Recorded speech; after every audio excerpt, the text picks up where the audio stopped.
Então, estamos indo para a nossa quarta aula de História Moderna 2. Se vocês repararem, a gente tem o título da aula Crise do século XVII, mas aqui no nosso slide a gente colocou Crises do século XVII. Isso porque tem um debate, uma discussão historiográfica sobre esse momento histórico, né? Uma outra coisa que é importante ressaltar é que vocês devem ter notado nas primeiras aulas, a gente falou um pouco sobre o contexto do século XVI para poder introduzir as questões do século XVII, mas o foco do curso é o século XVII, né? A gente tem uma preocupação muito grande de descrever esse século XVII para vocês. A gente vai chegar a falar um pouco do século XVIII, quando a gente falar de ilustração, iluminismo e despotismo esclarecido, mas é muito atrelado à própria experiência do século XVII e, portanto, o nosso ponto de concentração, de reflexão, é de fato o século XVII na Europa. Tá? E por que então a gente tem essa discussão de crise ou crises do século XVII? Tradicionalmente, quando a gente estuda a crise do século XVII, a gente usa como referência básica o texto do Eric Hobsbawm. É um historiador inglês, como vocês sabem, marxista, né? Que via essa crise como ele chamava de crise geral do século XVII, uma crise, portanto, que ele entendia como sendo de toda a Europa, né? E se concentrando nos 60 primeiros anos do século XVII. É claro que aqui e ali houve algum tipo de recuperação, mas é numa duração larga que esse contexto de crise é identificado pelo Hobsbawm. E ele diz mais, ele diz que a crise ela tem muito a ver com a própria transformação do feudalismo para o capitalismo, né? Esse movimento, no século XVII, ele vai ganhar cores muito fortes por causa das contradições entre um sistema capitalista que já está se desenvolvendo, práticas capitalistas que já estão sendo exercidas, convivendo com tradições e sobrevivências feudais que entravam esse desenvolvimento capitalista. Então, para o Hobsbawm, a crise do século XVII é uma crise, portanto, gerada por essa contradição, dessa transformação do feudalismo para o capitalismo, e ela vem na esteira de uma prática econômica de recuperação, que foi o século XVI, né? Mas que não conseguiu, apesar de suas características de mercantis, do mercantilismo praticado, não conseguiu fazer essa transposição de superação dos entraves feudais, né? Só para a gente ter uma ideia, para o Hobsbawm,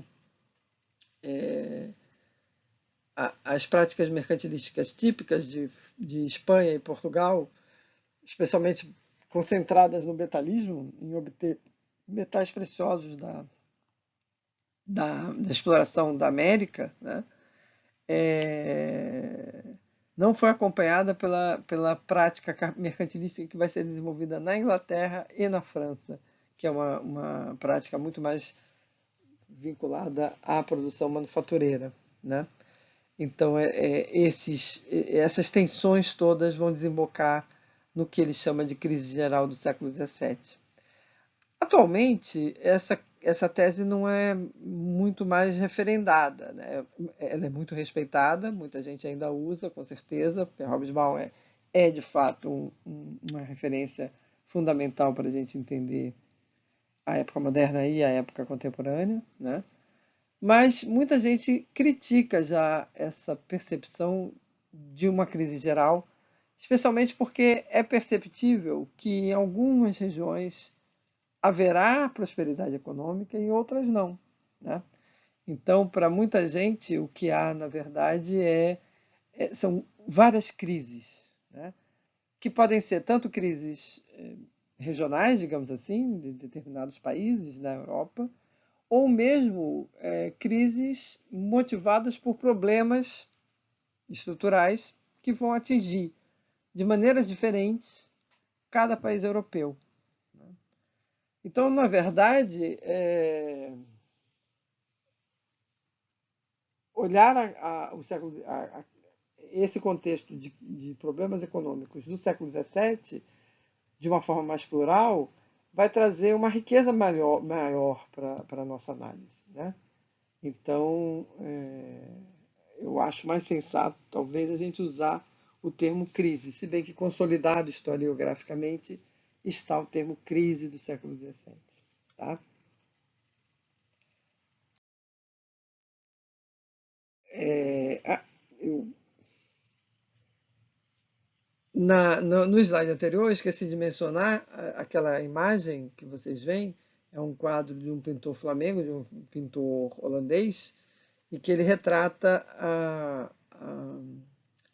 uma prática muito comum nas guerras da época moderna, especialmente da Guerra dos 30 Anos, que é a que ele está retratando, dos saques, né, das razias. Muitos desses soldados eram mercenários, eles ganhavam soldo, mas também ganhavam em cima daqueles obtinham nos saques. Né? Então é uma prática muito recorrente e impactou muito as pessoas naquele período, tanto que existe uma manifestação artística que demonstra isso. Desculpem não ter mostrado, mas é só vocês depois voltarem e darem uma olhada no quadro com mais atenção. Tá? Bom, então, dentro desse contexto de crises que a gente está usando no plural, vamos começar a falar de uma crise demográfica. É importante a gente discutir aqui uma coisa. Eu vou apresentar uma série de crises, mas eu não vou poder precisar para vocês, definir para vocês o que vem primeiro. Né? Na verdade, a gente tem que entender todas essas crises mais ou menos acontecendo ao mesmo tempo, e uma alimentando a outra. Né? Então, não dá muito para dizer que existe uma ordem. No entanto, para falar para vocês, para explicar, a gente tem que criar algum tipo de ordenação, né? Para poder dar aula para vocês. Então, por isso que a gente vai colocar a crise demográfica em primeiro lugar, mas ela podia estar em último. Não faria diferença da nossa explicação. A gente vai ver uma coisa de cada vez, porque não podemos ver tudo ao mesmo tempo, né? Então, o que é essa crise demográfica no século XVII? Primeiro, a gente tem que entender que essa crise é significativa em si, como a gente pode ver no gráfico, né? Há uma queda significativa, se vocês olharem, ó, de 1600 até 1650, a gente tem uma queda significativa, né, da população europeia. Né? Mas isso também tem muito a ver com o crescimento que foi muito grande no século XVI. A gente tem que lembrar que a Europa estava saindo do final do século XIV, início do século XV.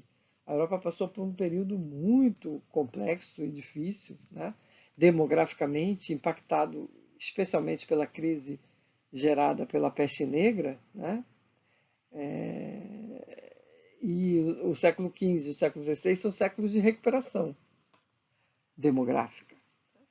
Então, tem essa questão também. Né? Se você comparar os índices do século XVII com o século XVI, você também percebe uma tendência de queda. E, mesmo não fazendo a comparação, a gente pode ver que, de fato, houve uma queda aí em meados do século XVII. Né? Também a gente vê que é um processo que é muito instável, né? Porque tem uma queda até a metade, mas até a segunda metade do século XVII há uma recuperação. Né?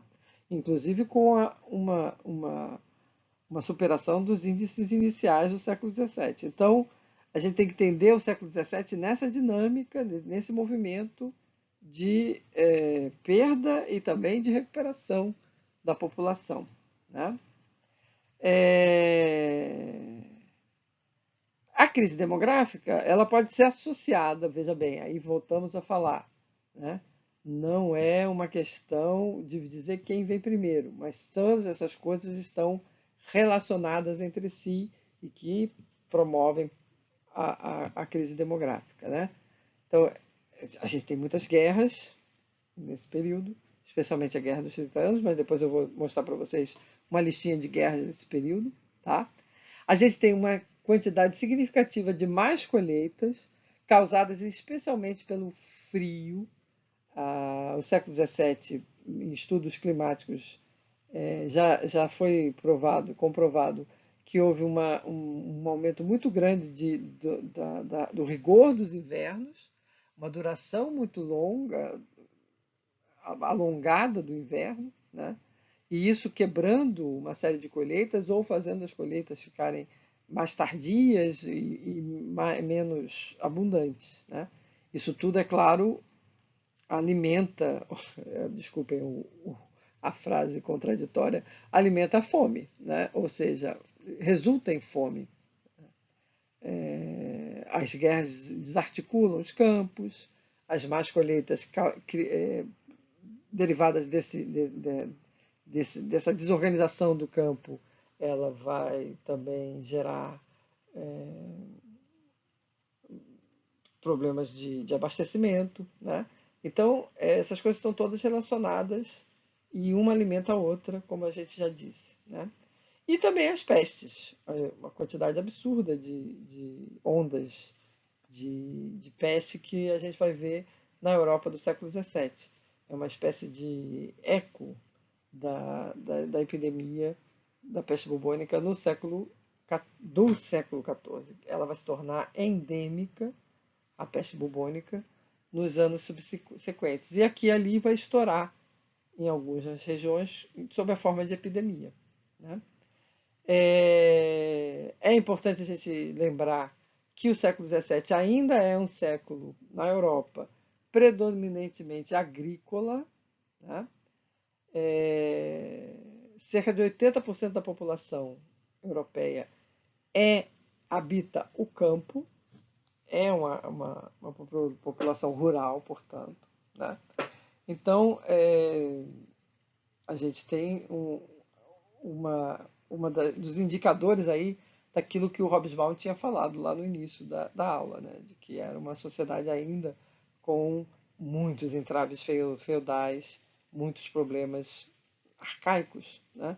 Que não se adequavam a uma nova dinâmica econômica. Então, essas contradições todas geram a crise demográfica. Morar no campo também é uma coisa importante da gente ressaltar. Não era uma coisa absolutamente saudável, né? Como a gente tem aí essa imagem de uma típica casa camponesa francesa, né? Tanto que todo a legenda toda é em francês, tem um glossáriozinho para vocês entenderem cada parte da casa. As casas eram, em geral, habitadas por homens e por animais, isso era muito comum, né? A parte de baixo da casa, em geral, ela era ocupada pelos animais que eram criados, né? A, a, a circulação, portanto, o confinamento aí ajudava quando havia processos de epidemia, né, passadas doenças, né, e havia também uma fragilidade em relação a se aguentar temperaturas muito negativas, ou seja, os tais invernos rigorosos seriam mais rigorosos, né, em casas como essa. A chaminé, como vocês podem ver, não era, apesar de já existir, ela não era muito difundida, apesar de estar aí demonstrada na nossa gravura, mas era um tipo de vida bastante rústico, né?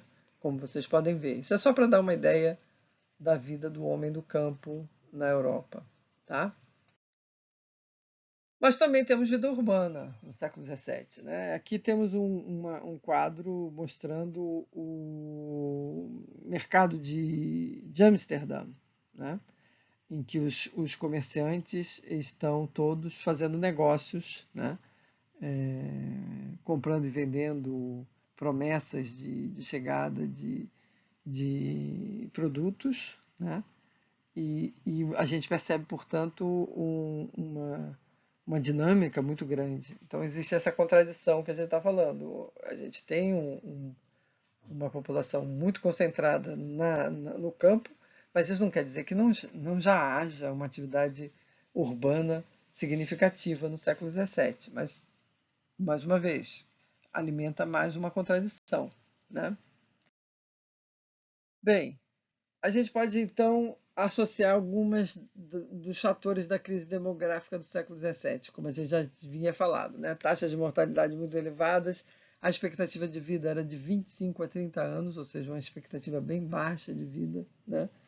A gente teve muitos surtos de pestes, a recidiva das bubônicas, ou seja, a peste bubônica voltando aqui e ali, estourando em determinadas regiões, as condições climáticas desfavoráveis, os tais invernos rigorosos, as más colheitas que abasteciam mal as cidades, a precariedade de higiene, né, nas cidades, mas também no campo, como a gente pôde ver. Então, todas essas coisas podem explicar por que nos primeiros 50 anos do século XVII a gente teve uma queda da população. E aqui não está listado, mas a gente já falou, a questão das guerras também não podem ser desconsideradas, né? Aqui a gente tem um quadro bastante interessante com as pestes, as principais pestes, tem muito mais que isso, né? Mas as principais pestes do século XVII na Europa Ocidental, né? Então a gente tem aí na Itália, na Inglaterra, na Espanha, na Itália de novo, nos Países Baixos, na Inglaterra, na França, na Espanha, na Áustria, ou seja, recorrentemente, em épocas diferentes, estoura, em geral, é a peste bubônica, como vocês podem ver, né? Algumas pestes a gente não tem certeza, a gente não diz qual é, mas quando a gente sabe qual é, a gente diz. E mesmo quem dizer que sabe qual é um assunto delicado. Já já vou explicar isso para vocês. Só detalhando um pouquinho mais esse quadro, né?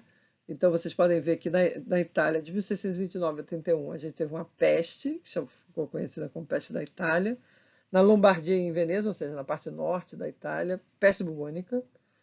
280 mil pessoas são estimadas de terem morrido. Estimadas é sempre a palavra correta aqui, porque não se tem nunca os números muito precisos. Aliás, como a gente está vivendo uma epidemia, a gente está mais do que escolado, infelizmente, né, para entender como é difícil fazer essa contabilidade, né, do número de mortos numa pandemia. No caso do Brasil, a gente tem subnotificação já comprovada, apesar de algumas frases infelizes das autoridades federais, né? E em países como a Índia e muitos países africanos, a gente tem subnotificações dramáticas. A gente não tem ideia dos níveis de mortalidade desses países. Então, imagina, se hoje em dia, com toda a tecnologia que nós temos, com toda que somos, né, a gente tem problema nessa contabilidade, imagina essas sociedades no século XVII ou antes, né? Era muito difícil de contar, né? Na Inglaterra, em 1636, a gente teve um episódio de peste, a gente não tem a contabilidade, tá? Na Espanha, em 1647 a 52, a gente teve a grande peste de Sevilha, uma cidade mais ao sul da Espanha, também peste bubônica, 60 mil pessoas morreram, 45% da população. Lá na Itália, que eu não falei, de um terço a metade da população teria morrido naquela epidemia, né? E assim por diante. A gente pode ver várias outras na Espanha, especialmente na Inglaterra. Eu queria chamar a atenção essa grande praga de Londres, que é de 1665 a 66, matou cerca de 100 mil pessoas, um quinto da população, e essa peste só acabou porque teve o grande incêndio de Londres, que queimou a cidade praticamente toda, uma coisa fenomenal. E muitos dizem que, graças ao incêndio, a peste foi contida, mas com isso também tem uma quantidade de gente morta assustadora, né? Então, de fato, essas epidemias elas se alternavam e causavam impactos bastante desconcertantes, né? Apesar de serem mais localizadas do que fora antigamente, no século XIV, a peste negra. Agora, quanto a ser uma peste bubônica, essa certeza que nós historiadores temos sobre isso é uma certeza que, de uns anos para cá, desde o início do século XXI, pelo menos, alguns estudos colocam em xeque, né? Mesmo a peste bubônica, ou mesmo a peste negra, que era quase tácito, todo mundo tinha certeza que era peste bubônica, né? Existem estudos que colocam em dúvida essa afirmação. E eu queria apresentar para vocês esses dois sujeitos aqui que são muito interessantes. O nome deles é uma historiadora demógrafa, ou seja, a especialidade dela é demografia, chama-se Susan Scott. E esse senhor, o Christopher Duncan, ele é zoólogo, mas ele faz uma zoologia histórica, né? E essa combinação entre essa expertise da Susan Scott com o Christopher Duncan, eles fizeram um livro, um estudo muito apurado sobre as epidemias, as pragas, como vocês podem ver aí, plagues, né? Na Europa, desde o final do século XIV, desde a peste negra, até o finzinho do século XIX, tá? E o nome do livro é esse, Biology of Plagues. Infelizmente não tem tradução para português, né? É um estudo sobre as populações afetadas, impactadas pelas pestes, né? É um estudo bastante interessante e combina essas duas expertises, ou seja, a especialidade do Duncan, ele já morreu. Aliás, ele morre um ano depois da publicação desse segundo livro que eu vou falar para vocês. Era já um senhorzinho bem idoso. Em 2004, ele já era visivelmente bem velhinho.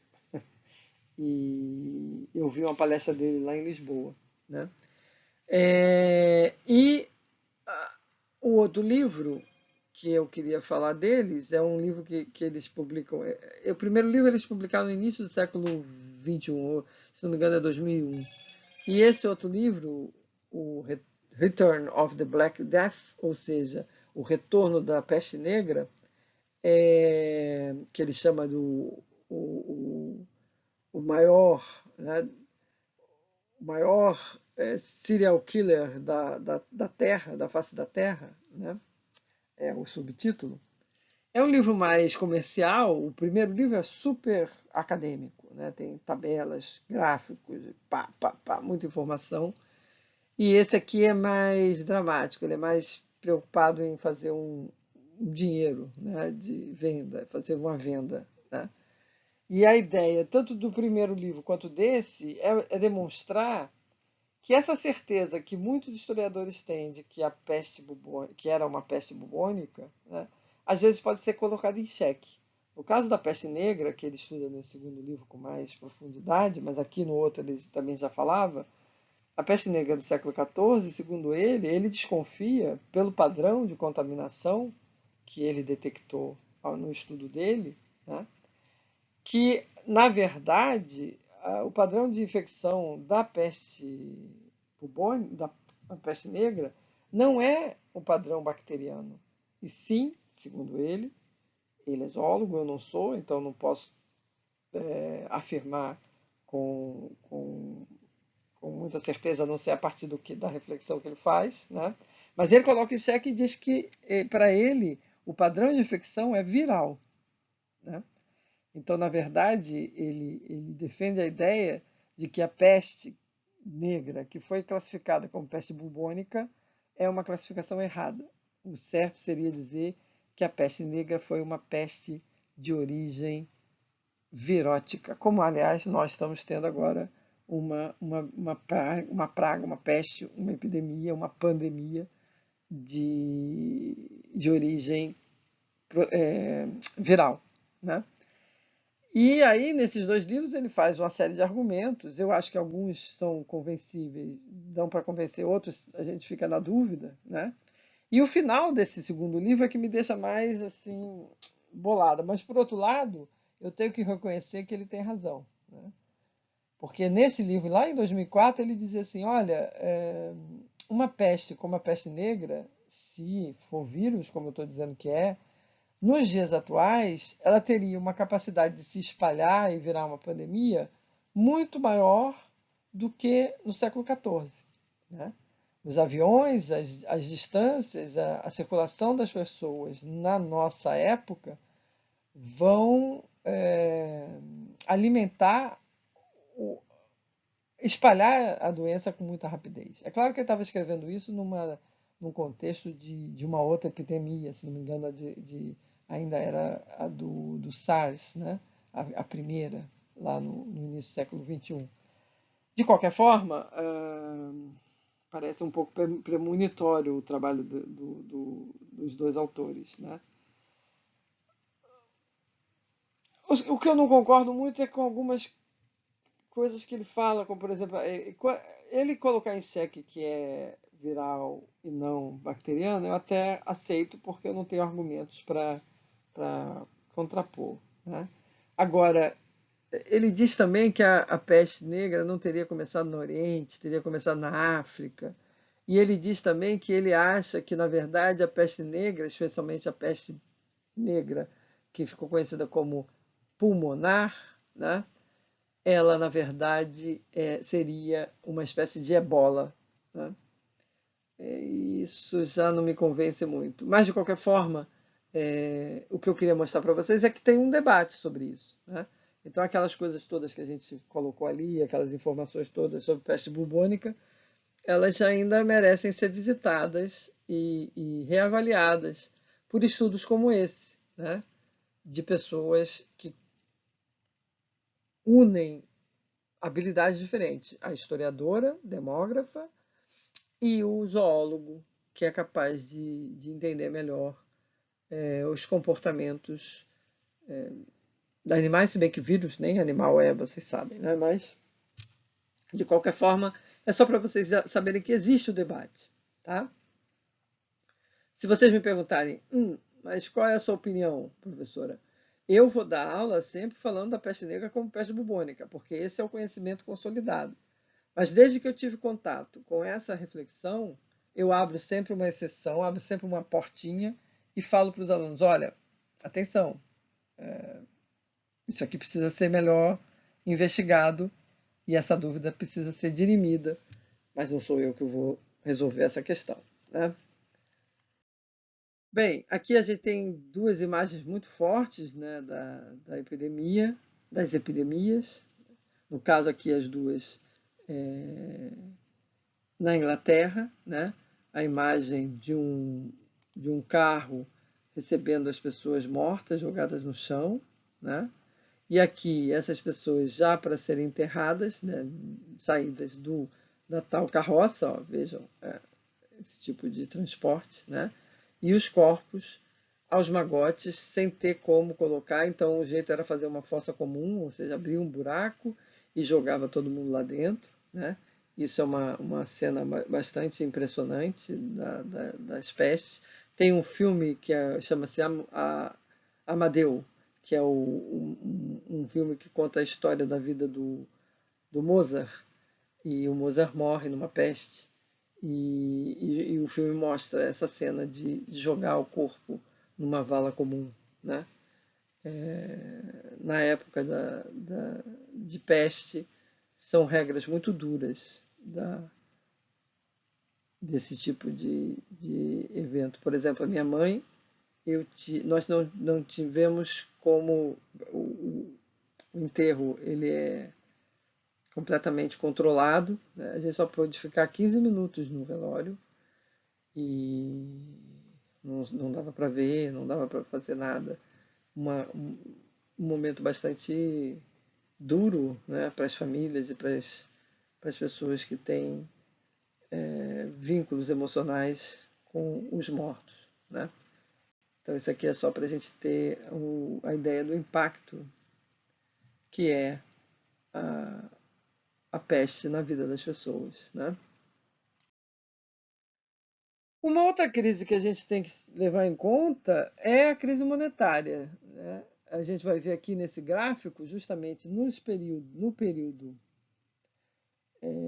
bastante significativo de 1636, desculpem, até 1660, a queda da circulação de metais e, portanto, da produção de moeda, né, nesse período. Aqui a gente tem várias questões para levar em consideração. A Espanha, por exemplo, se envolveu intensamente em uma série de frentes de guerra, né? Inclusive na Guerra dos 30 Anos. Muito dos metais vindos da América, eles foram entesourados ou foram colocados, ou seja, foram colocados sob a forma de tesouro e não sob a forma de moeda, ou as moedas eram guardadas e não circulavam, né?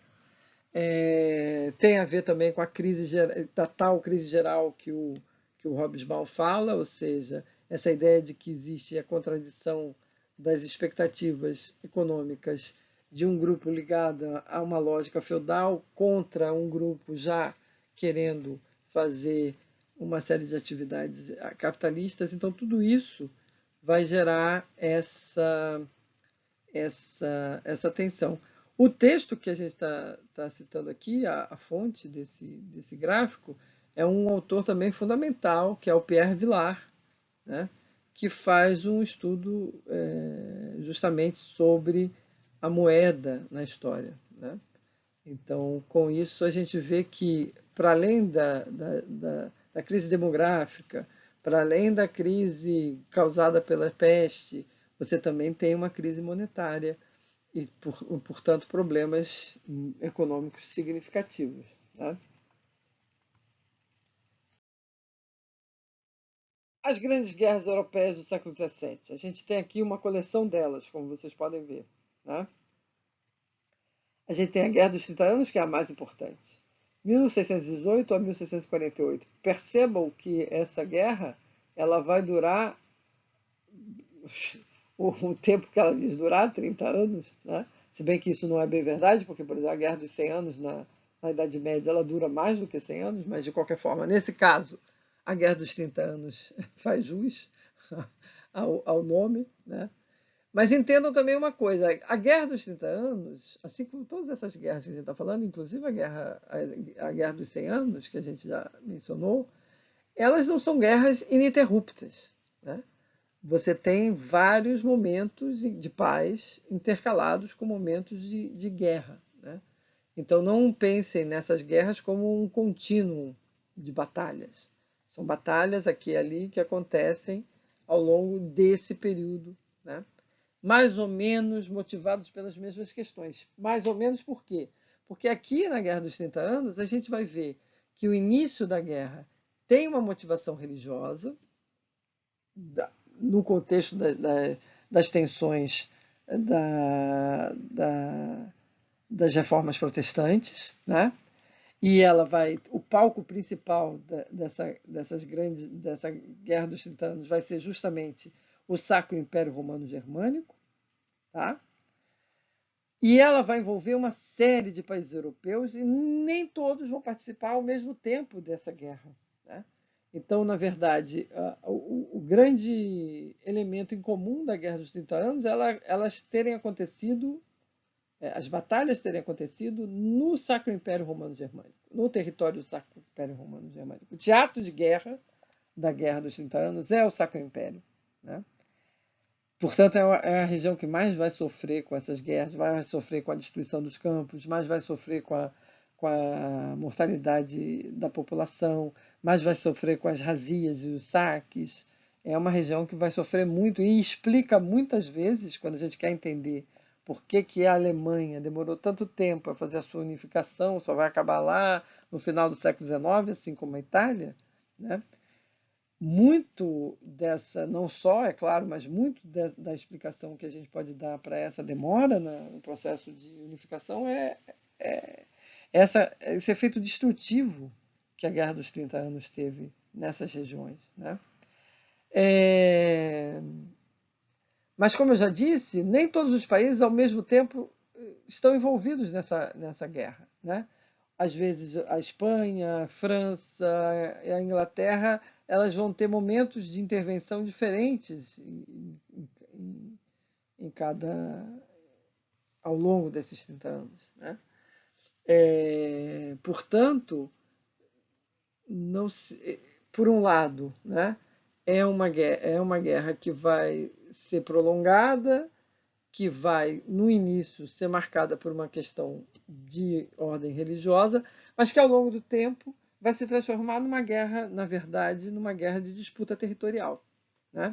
A França fazendo a sua disputa daqui nos limites do Império Romano Germânico, a Espanha tentando controlar os países do Sacro Império, mas também os Países Baixos católicos e enfrentar os Países Baixos protestantes. A Inglaterra vai entrar nesse contexto também, tentando neutralizar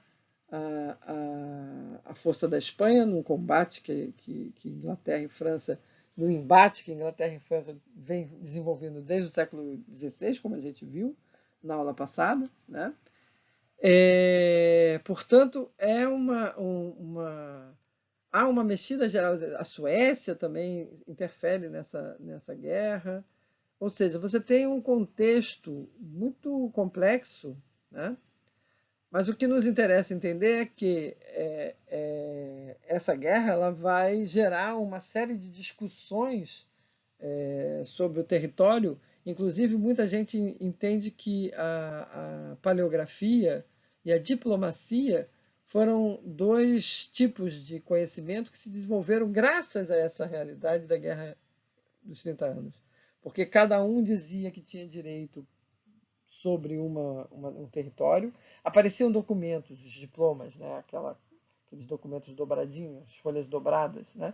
Dizendo que aquele território era do rei tal, ou era do principado tal, e assim por diante. Muitos desses documentos eram falsos e passavam por uma crítica da paleografia, uma crítica externa e interna do documento, e se fazia, portanto, uma refutação daquele documento, né? Então, na verdade, a história, como a gente conhece hoje, nessa prática, especialmente documental, ela tem muito a dever a essa realidade da Guerra dos 30 Anos, né? Então, de fato, a Guerra dos 30 Anos ela é fundamental para a gente entender. E vejam, a temporalidade da Guerra dos 30 Anos tem muito a ver com esse período que a gente estudou de queda demográfica, né? De queda das colheitas, de queda da circulação monetária. Não é à toa que a gente está vendo todas essas coisas associadas nesse período de tempo aqui, né? Mas a gente também tem outras guerras. A gente tem a Guerra dos 80 Anos, que é essa guerra de 1568, já começou lá no século XVI e vai até 1648, não é à toa também. Por quê? Porque envolve a Espanha e os seus interesses nos Países Baixos, né? A França vai entrar na Guerra dos 30 Anos só a partir de 1635 e vai conseguir ganhar uma série de posições importantes, né? A Guerra Franco-Espanhola, ou seja, os franceses e os espanhóis também tiveram uma série de disputas aqui, não só no território, nas fronteiriço, mas também nos seus interesses no norte da Itália e em outras regiões europeias, né?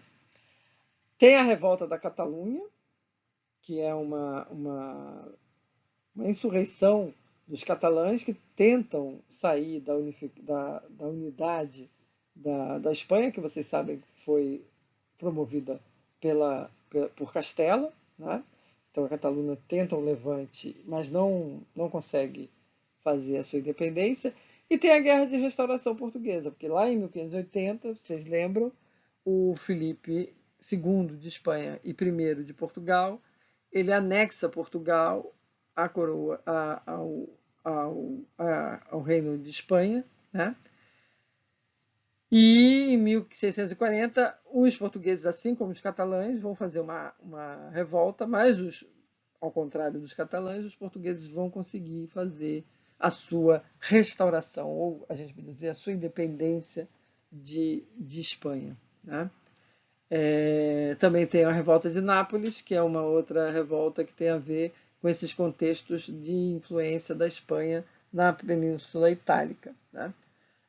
Todos esses levantes, essas guerras, vocês podem ver, se concentram na primeira metade do século XVII, né? Algumas, é claro, extravasam essa segunda metade, mas a primeira metade está toda plantada em guerra, né? Então, a associação com aqueles outros quadros que a gente já mostrou fica meio óbvia, né? Bem, o que a gente pode concluir de tudo isso que a gente falou na aula de hoje? A gente pode concluir a seguinte ideia, sobre a seguinte ideia, né? Na verdade, a crise do século XVII ela vai ser melhor entendida se a gente pensar no plural, se a gente pensar em crises do século XVII, né? É, a crise geral ela pode ser até pensada, talvez, do ponto de vista macroeconômico, quando a gente pensa na questão da transição do feudalismo para o capitalismo, mas a gente vai entender melhor a dinâmica do século XVII se a gente pensar nas crises como múltiplas, né? A crise ela tem suas características demográficas, causadas por fomes, pestes, massacres em guerra. A gente tem uma grande crise social, claro, associada a essa situação. As pessoas passavam fome e com fome as pessoas ficam irritadas. E irritadas era muito comum uma série de revoltas, né? Que por sua vez também alimentavam uma repressão violentíssima. Então a gente não estamos falando apenas nas guerras. Também a gente tem que falar nos impactos que essas guerras causam, né? Na Inglaterra, na França, na, no Sacro Império Romano Germânico, na Espanha, em Portugal, ou seja, você tem uma série de outros eventos associados, né, que marcam profundamente esse período, né?